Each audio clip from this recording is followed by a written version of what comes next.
23절의 말씀입니다. 고린도전서 3장 10절로 23절의 말씀 교독하겠습니다. 내게 주신 하나님의 은혜를 따라 내가 지혜로운 건축자와 같이 터를 닦아두매 다른 이가 그 위에 세우나 그러나 각각 어떻게 그 위에 세울까를 조심할지니라.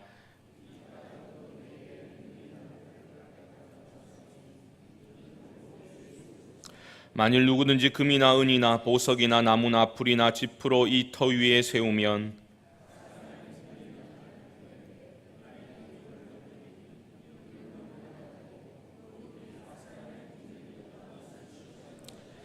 만일 누구든지 그 위에 세운 공적이 그대로 있으면 상을 받고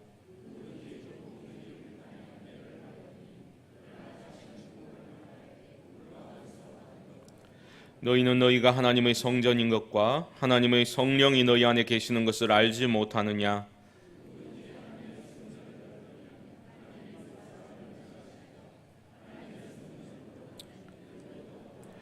아무도 자신을 속이지 말라. 너희 중에 누구든지 이 세상에서 지혜 있는 줄로 생각하거든 어리석은 자가 되라. 그리하여야 지혜로운 자가 되리라.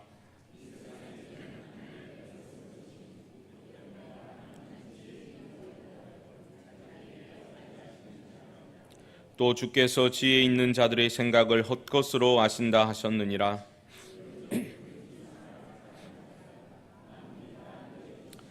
바울이나 아볼로나 게바나 세계나 생명이나 사망이나 지금 것이나 장래 것이나 다 너희의 것이요 너희는 그리스도의 것이요 그리스도는 하나님의 것이니라. 아멘. 할렐루야. 새임 기도의 가운데 하나님이 또 우리 가운데 새 은혜를 베풀어 주실 줄 믿습니다. 오늘 특별히 찬양하는데 얼마나 열심히 함께 하나님을 높이는 게 얼마나 감사한지 모르겠습니다. 요즘 기계가 발달하다 보니까 저도 손목시계를 스마트워치를 차고 있는데요. 이게 좋을 때도 있는데 가끔 너무 친절해가지고 문제입니다. 제가 열심히 찬양하고 있는데 자꾸 손목이 찌릿찌릿해요. 그리고 왜 이러나 싶었더니 좀 지나가 보니까 지금 운동을 하고 계신 것 같은데 이러면서 뭘 자기가 도와주려고 열심히 찬양하고 있는데 그래가지고 좀 이러지 마라 하면서 딱 앉아 있는데 또 심호흡을 또 갑자기 하라고. 심호흡을 하면 집중력이 좋아진다면서 집중해서 찬양하고 있는데 방해가 돼가지고 다음에는 좀 풀어놓고 해야 될 것 같습니다. 우리가 살아가다 보면 참 오랜만에 사람들을 만날 때가 있죠. 동창회 영 나가지 않다가 한 20년 만에 나갔는데 분명히 아는 사람인 것 같은데 전혀 달라진 모습 알아보지 못할 경우가 있지 않습니까? 학창 때는 정말 그죠? 푸짐했는데 너무 살이 빠져가지고 이게 누군가 싶어가지고 못 알아볼 경우도 있지 않습니까? 아니면 의술의 힘을 좀 과하게 빌려가지고 모습이 달라졌다거나 그죠? 그렇게 된 경우를 보면 이게 누군가 그런 생각을 할 때도 있습니다. 성령으로 거듭난 게 아니라 다르게 거듭난 경우도 있겠죠. 예수님을 믿게 되었다라고 말할 때에 완전히 새로운 존재가 되었다라는 의미입니다. 조금 바뀐 게 아니라 완전히 십자가의 대속의 은혜로 새 사람이 되었다라는 거죠. 이전 것은 지나갔으니 보라 새 것이 되었도다. 이게 새 창조가 일어났다라는 의미입니다. 죄에 대해서는 죽고 의에 대해서 산자로 거듭 태어나게 된 겁니다. 이것은 그저 내가 좀 더 좋아지고 좀 더 나은 사람이 되었다라는 의미가 아닙니다. 완전히 새롭게 창조되었다라는 의미입니다. 가치관이 완전히 달라지게 된 겁니다. 가치관의 전복이 일어나게 된 겁니다. 이전에 살아가던 방식대로 살아가지 않습니다. 이전의 삶의 목표를 그대로 고수한 채 살아가는 것이 아니라 완전히 삶의 의미와 목표가 달라져 버리는 겁니다. 그것을 영적인 눈이 열리게 되었다. 눈을 뜨게 되었다라고도 표현합니다. 영적인 눈이 열리게 되었다라고 말씀드리면 어떤 분들은 어떤 신비적인, 그렇죠? 신비주의적인 은사, 자꾸 뭘 보려 그러는 그러한 시도를 하는 경우가 있습니다. 자꾸 너무 많은 것을 보려고 하지 마십시오. 자꾸 귀신 좀 보려고 뭔가 자꾸 그런 시도를 하실 필요가 없습니다. 귀신 봐서 좋을 게 뭐 있겠습니까? 미래를 미리 보려고 하지 마십시오. 다른 이들의 불행한 미래를 미리 앞당겨 본다고 무슨 유익이 있겠습니까? 하나님을 바라보려고 애를 써야 합니다. 영적인 눈이 열리게 되었다는 것은 내 자신을 새롭게 보게 된다는 의미입니다. 그리스도 안에서 내가 얼마나 존귀한 사람인지를 나의 사회적인 위치나 내가 가진 소유의 유무와 상관없이 내가 얼마나 그리스도 안에서 존귀한 존재가 되는 것인지를 보게 되는 것입니다. 동시에 존귀한 존재이지만 하나님의 은혜가 아니면 아무것도 할 수 없는 무가치한 진흙과 같은 존재임을 또한 보게 되는 것입니다. 정직한 자기 인식이 있게 되는 겁니다. 책을 읽다 보니 공감되는 내용이 있었습니다. 인간이 참 하나님의 형상대로 지음받은 진흙임을 잊지 않는다면 자신의 본분에 맞게 살아갈 수 있다라는 내용입니다. 하나님의 형상대로 지음받았으니 절망할 수 없는 것이죠. 어려운 상황에서도 하나님의 형상대로 지음받은 존귀한 사람이기 때문에 절망할 수 없는 겁니다. 동시에 진흙이기 때문에 흙에서 온 존재임을 기억한다면 교만할 수가 없는 것입니다. 자기 자리를 본분을 지킬 수 있게 되는 겁니다. 하나님 앞에서, 하나님 안에서 내 자신이 어떠한 존재인지를 제대로 깨달은 사람이 영적인 눈이 열린 사람이요, 바울의 표현대로라면 신령한 사람, 영에 속한 사람이다라고 말할 수 있습니다. 교회를 오래 다니더라도 이 영적인 눈이 열리지 않으면 영적인 어린아이와 같고, 부정적으로 말하면 여전히 육신에 속해 있는 사람과 다를 바가 없다. 하나님의 은혜를 알 수가 없는 것입니다. 여러분들은 어디에 속해 계십니까? 나는 영에 속한 사람 같습니까? 아니면 육에 속한 사람 같습니까? 오늘 본문을 읽어 나가다 보면 바울이 화가 매우 많이 나 있는 것을 우리는 느낄 수가 있습니다. 왜 그랬습니까? 고린도 교회가 정말 문제 많았거든요. 이게 정말 아이러니컬하게도 성령의 은사는, 각가지 은사는, 능력은 많이 나타났어요, 공동체 안에. 그런데도 하는 짓은 뭐예요? 육신에 속한 사람처럼 살아가고 있으니까 이거 굉장히 어려운 문제가 된 겁니다. 그들을 왜 야단치고 있습니까?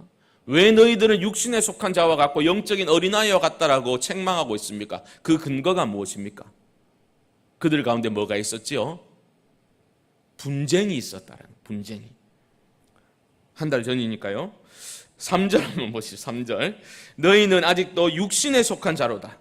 너희 가운데 시기와 분쟁이 있으니 어찌 육신에 속하여 사람을 따라 행함이 아니리요. 고린도 교회 안에 파당이 나누어져 있었다라는 겁니다.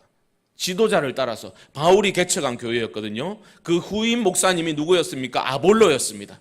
사람들이 아볼로 설교 봐라, 짱이다. 뭔가 다르다.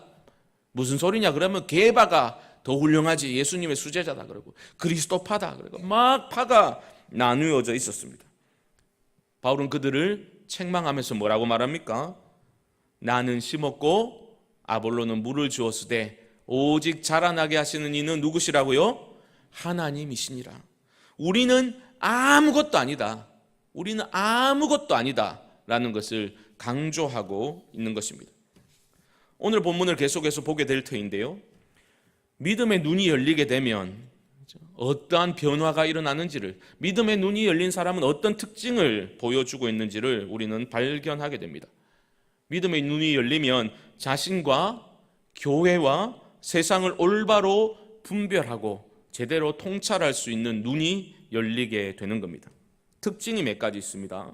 우선 무엇보다도 영에 속한 사람은 자신과 관련해서는 끊임없이 하나님의 은혜를 강조하는 특징을 보입니다. 하나님의 은혜를 계속해서 말하고 있는 겁니다. 오늘 10절 말씀 보십시오. 내게 주신 하나님의 은혜를 따라 내가 지혜로운 건축자와 같이 터를 닦아두매라고 말하고 있습니다. 고린도 교회의 문제가 무엇이었습니까? 사람을 내세우면서 특정 지도자를 추종하는 것처럼 말하지만 사실은 자기 존재감을 드러내고 싶은 거죠. 자기를 드러내고 있는 겁니다. 그들을 향해서 사도 바울은 은혜를 강조하고 있는 겁니다. 은혜의 기본이 뭡니까? 기본 개념이 자격 없음 아닙니까? 은혜라는 것은 자격 없음을 전제하고 있는 거죠. 은혜를 강조하게 되면 분열은 잦아들고 연합이 일어나게 됩니다. 하나됨이 일어나게 되는 겁니다. 은혜가 충만하면 분열은 없어지고 연합이 공동체 안에 일어납니다. 왜냐하면 은혜의 눈을 뜨게 되면 내가 누구인지를, 내가 어떤 존재인지를, 내가 어떤 존재였던지를 알게 되는 것이기 때문입니다. 지금 사도 바울이 그렇게 말하고 있는 겁니다. 자기 자신을 불러주신 하나님을 뭐라고 표현합니까? 내게 주신 하나님의 은혜라고 분명히 밝히고 있습니다. 이것은 과거를 말하는 거죠. 과거에 내가 어떤 존재인지를 상기할 때에 지금 누리고 있는 이 모든 것들이 하나님의 은혜입니다 라고 고백할 수밖에 없는 겁니다.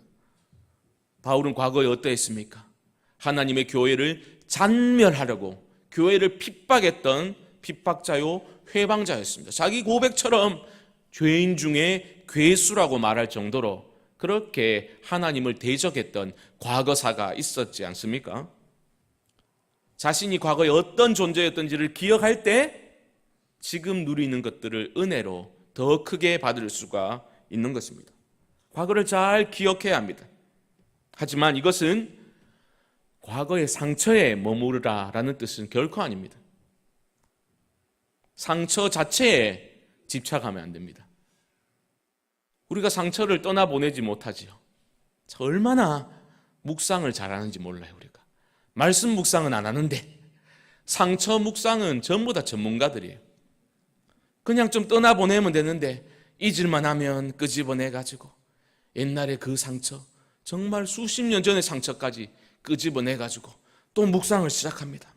묵상을 해가지고 다시 분노하고 이를 갈고 미워하고 영적인 침체에 빠지고 하나님의 말씀을 묵상하지 않고 과거의 상처를 묵상하는 경우가 얼마나 많이 있습니까? 그 정도 열심을 가지고 말씀을 묵상했더라면 영적인 대부흥이 일어났을 텐데 참 우리의 연약한 모습이 아닐 수 없습니다. 바울은 과거의 상처에 집착했던 것이 아니라 자신이 과거에 어떻게 행동했던지를 현재의 은혜의 빛 아래서 자신의 과거를 기억하고 있는 것입니다. 교회를 핍박할 바로 그때에 다메섹 도상에서 부활의 주님께서 자신을 만나 주셨고 내가 너를 이방인의 사도로 택정했다고, 네가 모태에 조성되기도 전에 내가 너를 선택했다고 그 하나님의 음성을 듣게 된 겁니다. 완전히 새롭게 자신을 바라보게 되는 거죠. 영적인 눈이 열려서 자기 자신을 정직하게 보게 되는 겁니다. 과거를 잊은 게 아닙니다. 그 과거마저도 현재의 은혜의 빛 아래서 새롭게 바라보게 되는 것입니다. 물론 바울도 흔들렸겠지요. 흔들리지 않을 사람이 있습니까? 하지만 그럼에도 불구하고 그의 일평생의 고백이 무엇이었습니까? 모든 것이 하나님의 은혜입니다 라는 고백이었습니다. 우리 자막이 준비되었을 텐데요, 너무나 귀한 말씀, 고린도전서 15장 10절 말씀 우리 다 함께 한 목소리를 읽어보겠습니다. 시작. 그러나 내가 나 된 것은 하나님의 은혜로 된 것이니 내게 주신 그의 은혜가 헛되지 아니하여 내가 모든 사도보다 더 많이 수고하였으나 내가 한 것이 아니요 오직 나와 함께 하신 하나님의 은혜로라. 아멘. 주 안에서 사랑하는 성도 여러분, 하나님의 은혜는 결코 헛되지 않다라는 것을 기억하시고 나를 구원하시고 지금까지 우리를 인도하신 하나님, 앞으로도 그 은혜의 손길로 우리의 삶을 붙드시고 이끌어 가실 그 하나님을 바라보시고 하나님의 은혜를 자랑하실 수 있기를 주님의 이름으로 축복합니다. 자기 자랑하면 안 돼요. 하나님의 은혜를 자랑하는 사람들이 되어야 됩니다. 하나님의 은혜를 자랑하는 사람들이 넘쳐나는 교회가 건강한 교회인 줄 믿습니다. 사도 바울은 이렇게 말합니다. 내가 모든 사도보다 더 많이 수고하였으나, 허풍치는 게 아닙니다. 그 누구보다도 수고 많이 한 사람 맞습니다.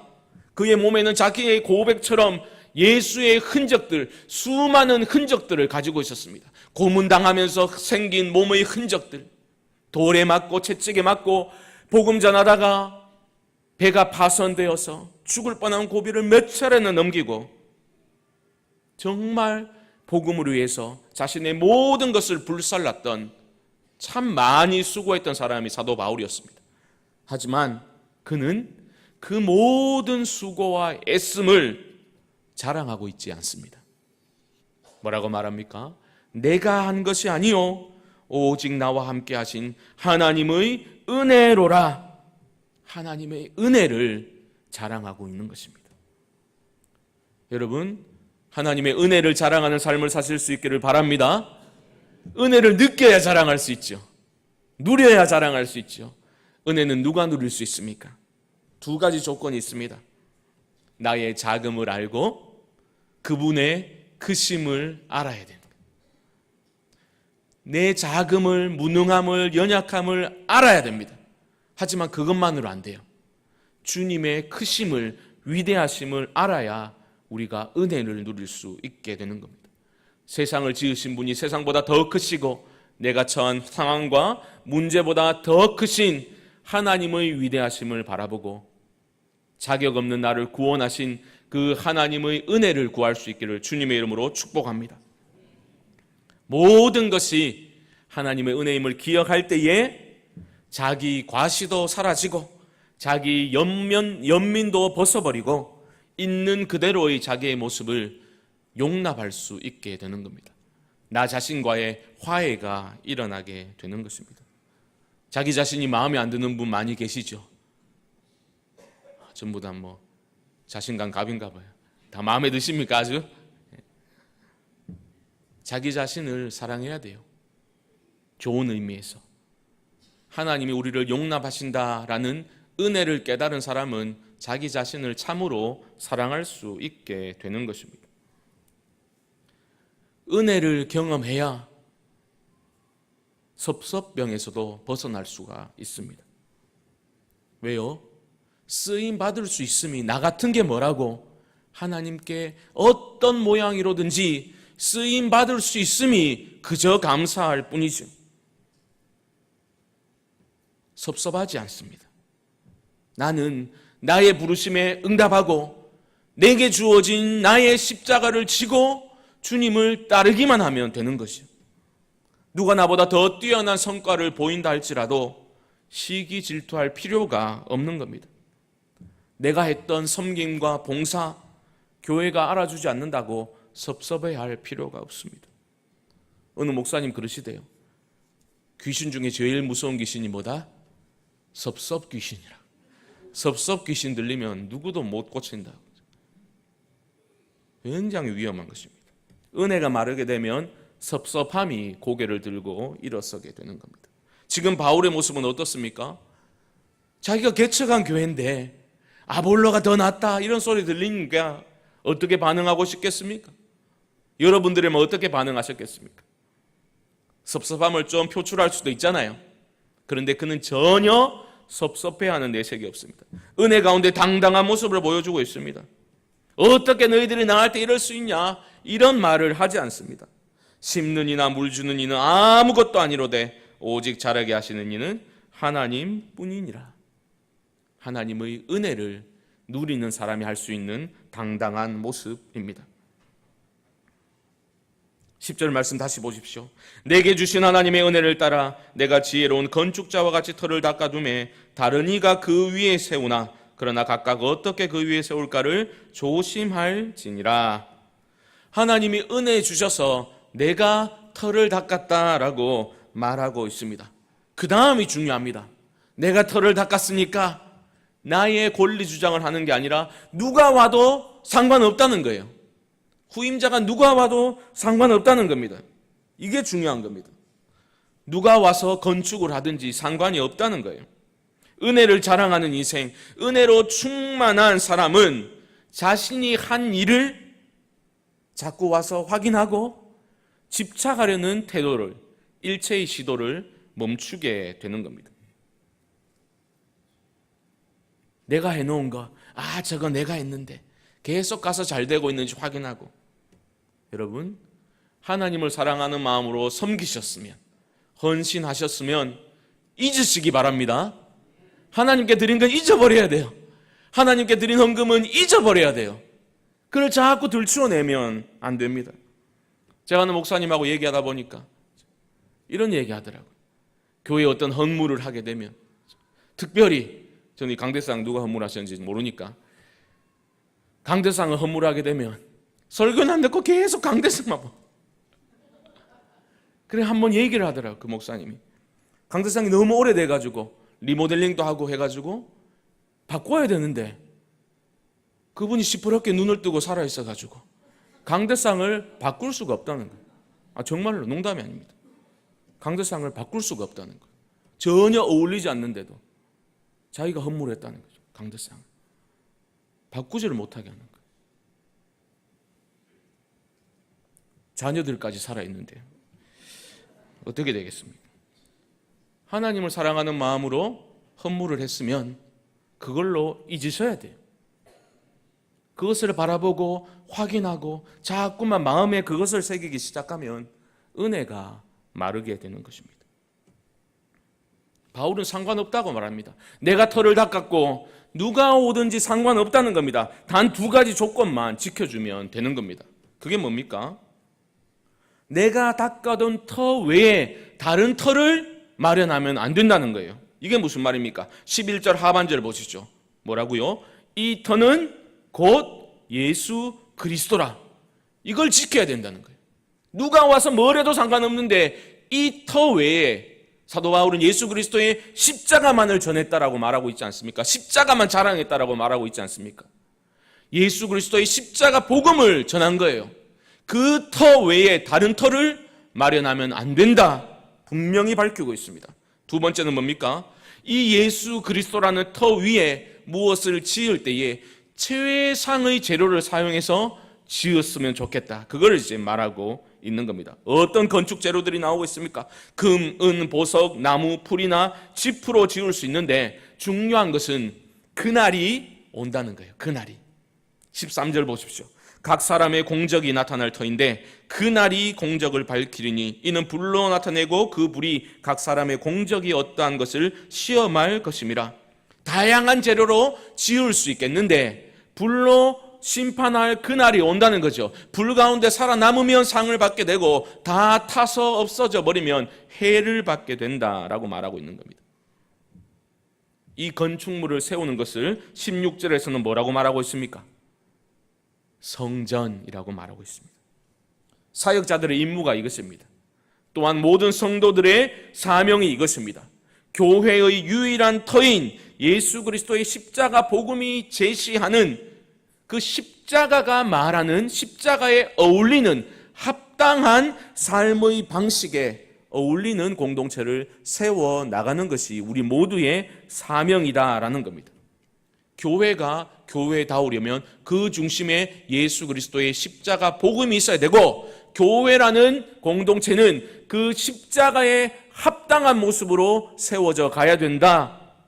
모든 것이 불타 없어지더라도 예수 그리스도의 십자가 복음은 남는다라는 것을 사도 바울이 말하고 있는 겁니다.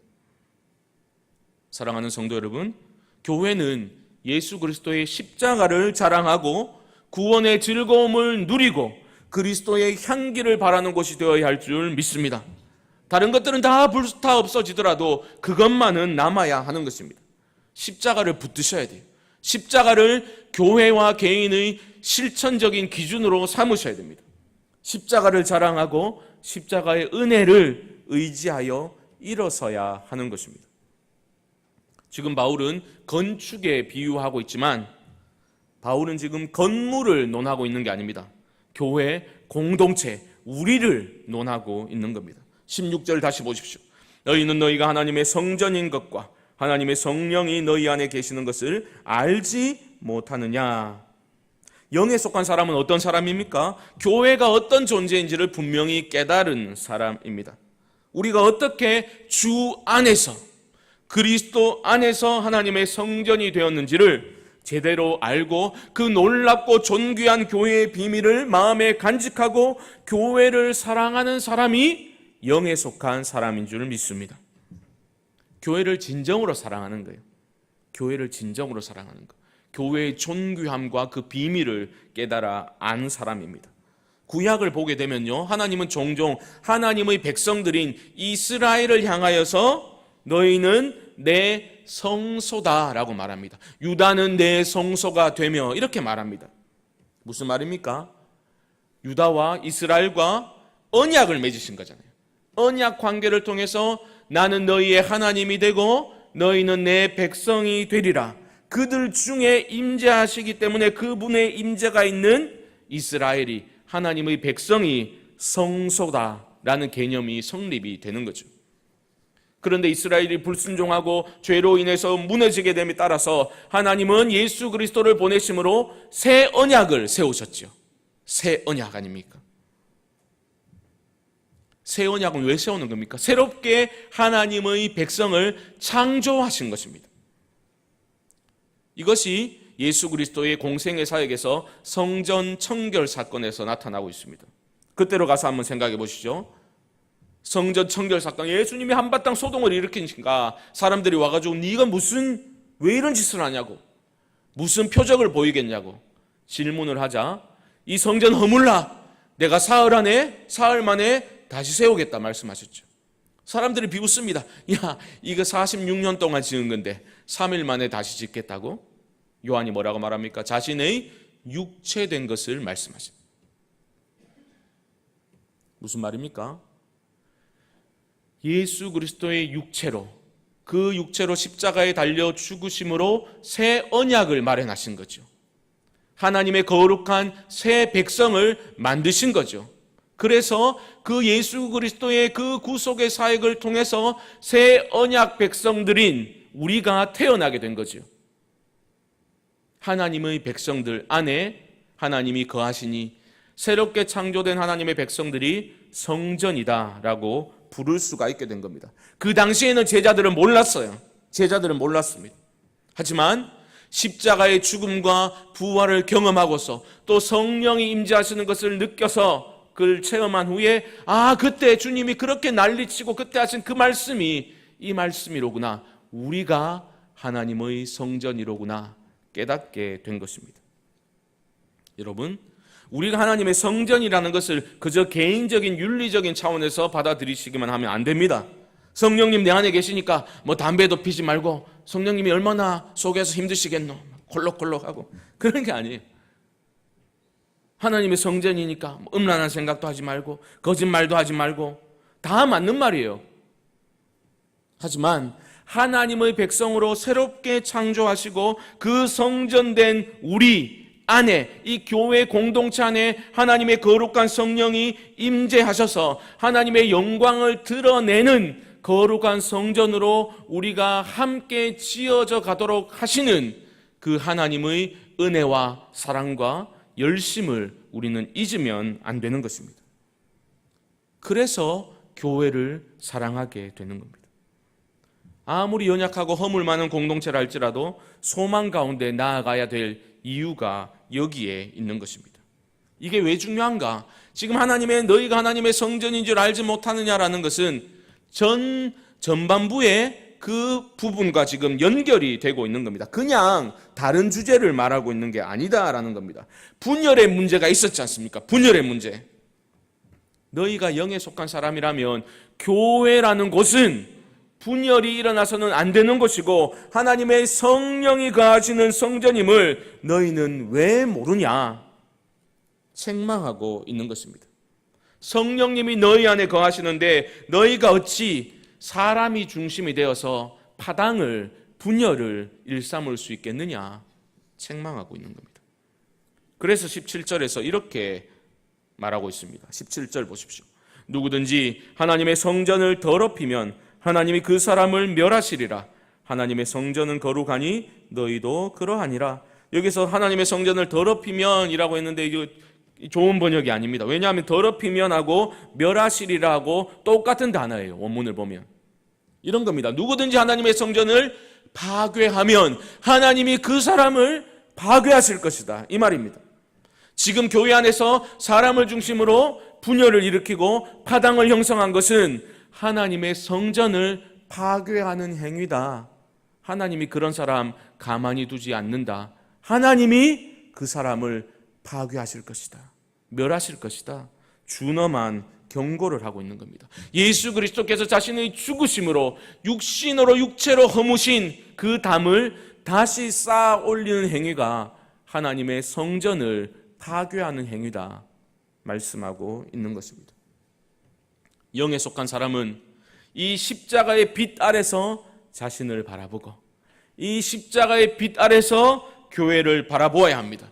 십자가에 달린 예수님 때문에 겸손하고 동시에 당당할 수 있어야 됩니다. 십자가에 달린 예수님 때문에 인간적인 생각이 아니라 하나님을 바라보면서 연합할 수 있어야 하는 것입니다. 우리 가운데 성령이 함께 하시기 때문에 우리는 그러한 삶을 도모해야 하는 것입니다. 십자가의 그리스도를 우리 모두가 항상 마음에 새기고 그 주님의 음성을 청종하는 삶이 이어질 수 있기를 주님의 이름으로 축복합니다. 이 세상의 가치관이 뒤집어져야 돼요. 누구든지 사람을 자랑하지 말라 했는데 우리는 여전히 사람을 자랑하려고 들지 않습니까? 달라져야 됩니다. 완전히 뒤집혀져야 됩니다.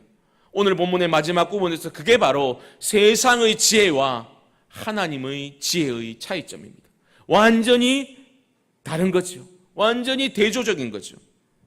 하나님 이렇게 말씀하십니다. 하나님의 지혜는 십자가 아닙니까? 19절 하반절, 하나님은 지혜 있는 자들로 하여금 자기 꾀에 빠지게 하시느니라 하였고, 우리 말에 제 꾀에 걸려서 자기가 속아 넘어간다 이런 말도 하잖아요. 영에 속한 사람은 하나님의 지혜인 십자가를 붙드는 사람입니다. 십자가 때문에 어찌 보면 소위 예수 바보라고 불릴 수 있을 정도로 세상적인 관점에서는 연약하고 어리석고 무기력하게 보인다 할지라도 그 중심에 예수 그리스도의 십자가의 정신이 살아 역사하고 있다면 하나님께서 그 미련해 보이는 어리석은 인생을 기뻐하시고 하나님 나라를 위해서 귀하게 사용하실 줄 믿습니다. 저는 그런 믿음이 분명히 있습니다. 예수 믿는다고 하면서도 세상 사람들보다 더 잔머리 굴리고 더 편법을 사용하고 자기 이익을 극대화하기 위해서 가진 수단을 다 사용하고 깨어진 세상을 회복시키라는 하나님의 부르심과 상관없는 삶을 살면서 깨어진 세상의 공범자로 살아가는 그러한 신자들은 능력을 발휘할 수 없는 겁니다. 아무리 많은 소유를 가지고 있다 할지라도 아무리 세상 사람들이 부러워할 만한 위치에 올라간다 할지라도 허망한 결말을 보게 될 것입니다. 하지만 우리 예수님 때문에 살아가고 예수 때문에 사랑하고 예수 때문에 내가 좀 손해보고 예수 때문에 용서하고 예수 때문에 기뻐하고 예수 때문에 행복해하는 인생은 영원한 기쁨과 참 자유를 누릴 수 있을 줄 믿습니다. 너무 세상의 눈치, 사람의 눈치를 봐서는 안 되겠습니다. 어떤 면에서는 신자는 거룩한 왕따를 자처할 수 있어야 합니다. 세상과 소통하지 말라는 뜻이 아니라 분명히 그러한 선택의 순간이 여러분 앞에 다가오게 될 것입니다. 거룩한 왕따의 자리를 택해야 될 때가 분명히 찾아오게 될 것입니다. 왕따 어떻습니까?